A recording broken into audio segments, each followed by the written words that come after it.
अजी पिया लाई दोनों गिरवा रंग के सोड़िया।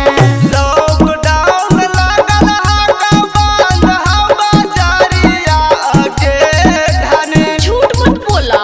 लॉकडाउन लागल हा बंद हा बाजारिया के धनी। कहाँ से लाइबा गेरुआ रंग के साड़िया के धनी। कहाँ से लाइबा गेरुआ रंग के साड़िया। देखा जी हमने जानो हियो लाभे पड़तो।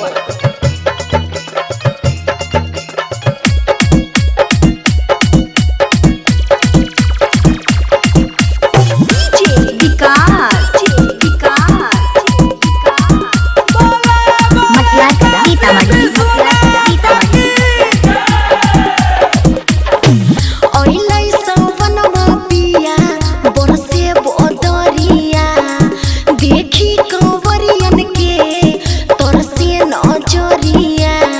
ए जी ले चली ना। देवघर में भीड़ होता नहीं जो तू धानिया। लॉकडाउन लागल हा गाँव बुझ परेशानिया।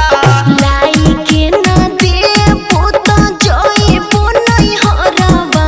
अजी पिया लाई दोनों गेरुआ रंग के सोड़िया। आगे धानी कहाँ से लाइबा गेरुआ रंग के साड़िया।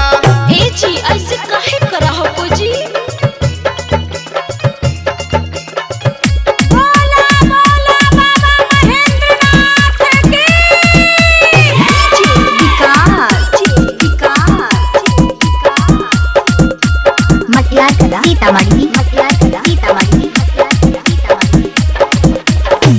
कितनो मोनाई बोता मन बोना हम जी। अब की सावन में जब देव घर जी। ए जी तनिक बतिया मान लेना।